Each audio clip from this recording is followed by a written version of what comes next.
ॐ अजामेकां लोहितशुक्लकृष्णां बह्वीः प्रजाः सृजमानां नमामः। अजायेताञ्जुषमाणं भजन्ते जहत्येनां भुक्तभोगान् नुमस्तान्। प्रत्यक्ष प्रमाण देख लिया हमने। और प्रत्यक्ष का कार्य होगा अनुमान। प्रत्यक्ष कार्यत्वात् अनुमानम। तो प्रत्यक्ष के बाद उसका लक्षण करते हैं। तो हम देख रहे थे 54 पृष्ठ पर उसका लक्षण किया, तल्लिंग लिंगी पूर्वकम इति। ये सामान्य लक्षण बताए। लिंगम व्याप्यम, लिंगी व्यापकम। तो जो वस्तु स्वभाव अन्य वस्तु के स्वभाव से प्रतिबद्ध होगा वो होगा व्याप्य, और जो जिसके द्वारा वो प्रतिबद्ध होगा वो होगा व्यापक। यहां तक देखा। आगे देखिए, लिंग लिंगी ग्रहणेन विषयवाचिना विषयिणम प्रत्ययम उपलक्ष्यति। लिंगलिंगी ये शब्द बताने से विषयवाचिना विषयिणम प्रत्ययम उपलक्ष्यति। यहाँ विषयवाची विषयी उसका उपलक्षण बता रहे हैं। प्रत्ययम उपलक्ष्यति, इसका अर्थ क्या है वो आगे ही बताते। धूमादिर व्याप्यो वन्यादिर व्यापक इति यह प्रत्ययस तत्पूर्वकम। इस प्रत्यय को लेकर उपलक्षयति विषयिणम। धूमादिर व्याप्य, धूमादि है व्याप्य, वन्यादि व्यापक। यह जो व्याप्ति का प्रत्यय बन रहा है यह प्रत्यय, तो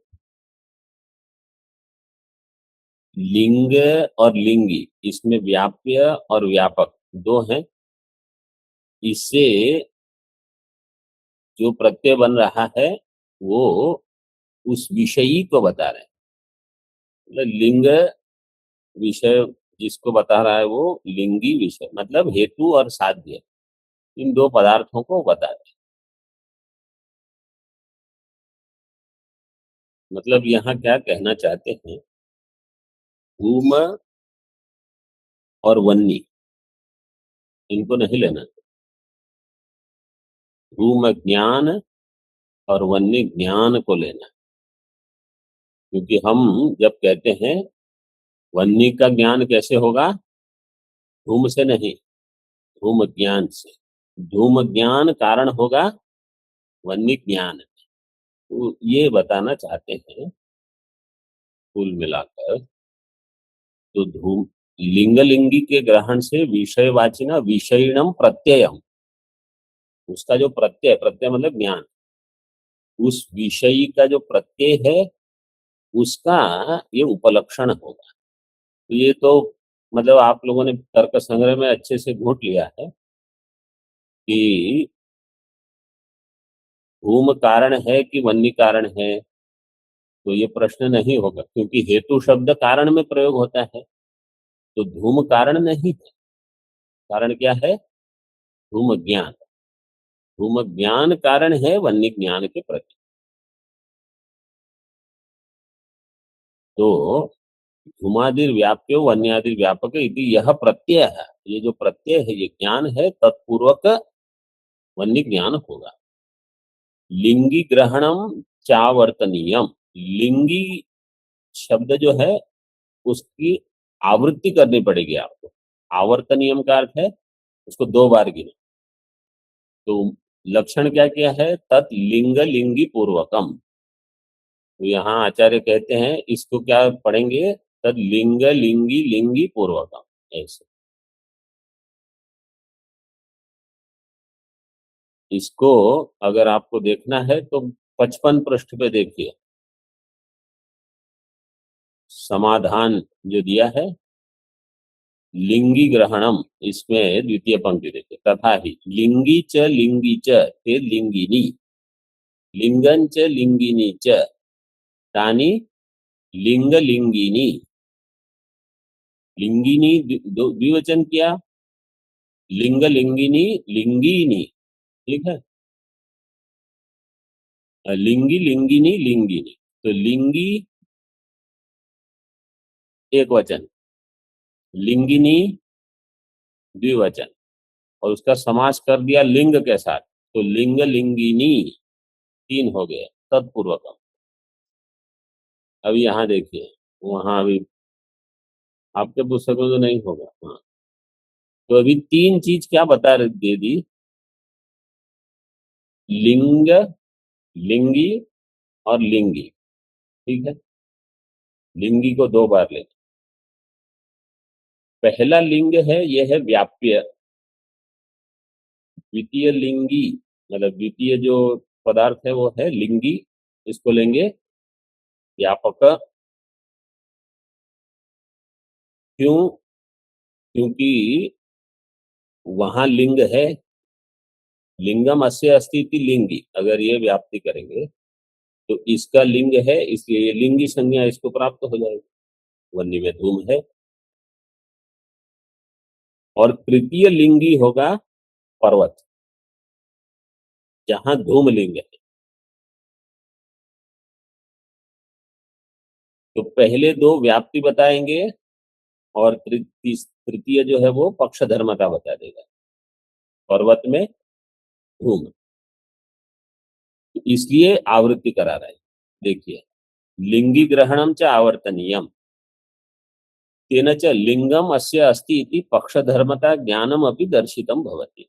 तो इससे क्या होगा, पक्ष, क्योंकि केवल व्याप्ति आपके पास हो तो आपको ज्ञान थोड़ी होगा, पक्ष धर्मता भी चाहिए, व्याप्ति के साथ पक्ष धर्मता हमेशा आवश्यक है।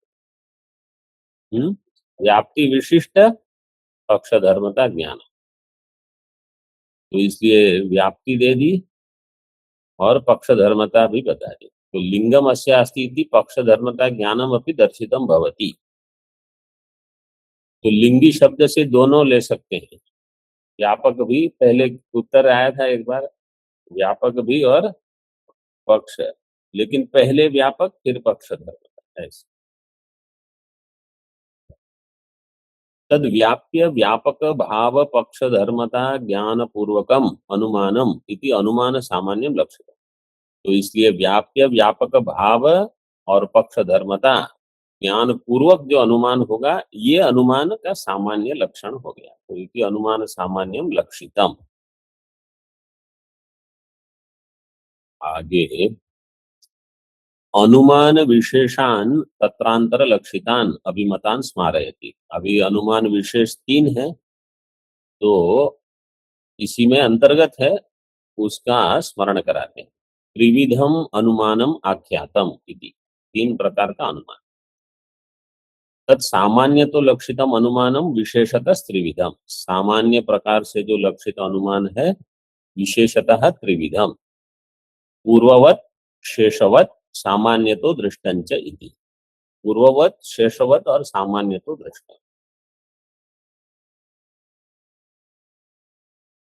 पूर्ववत जो है वो दो प्रकार का है, तत्र प्रथमम तावत विविधम वीतम अवीतम च।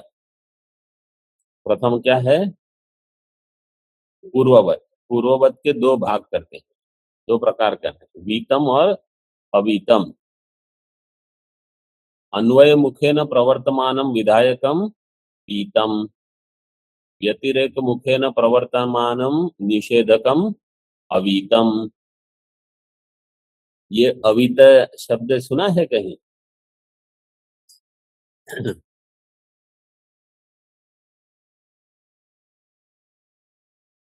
मांडुक्य में आया है।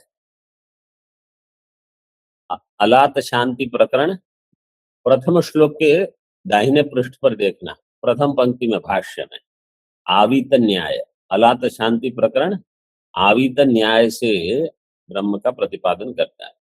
व्यतिरेक व्याप्ति, व्यतिरेक मुख से बताएगा। चतुर्थ अलात शांति प्रकरण, प्रथम श्लोक मतलब आरंभ के ही दाहिने पृष्ठ पर भाष्य की पहली पंक्ति में मिल जाएगा, और टीका में तो बड़ा दिया है इस पर। अभी किसी को याद आया? जिन्होंने मांडुक्य पढ़ा है तो पढ़ा तो होगा, लेकिन याद नहीं होगा। ठीक है।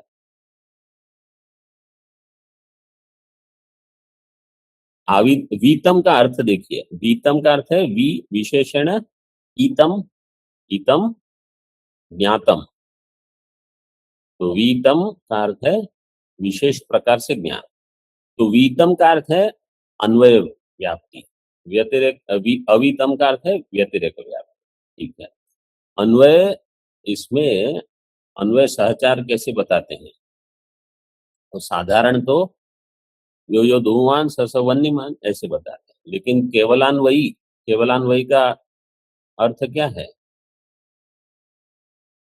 अत्यंताभावा प्रतियोगित्वम केवलान्वयित्वम, जिसके अत्यंताभाव का प्रतियोगी न हो, अत्यंताभावा प्रतियोगित्वम, यह है केवलान्वयी।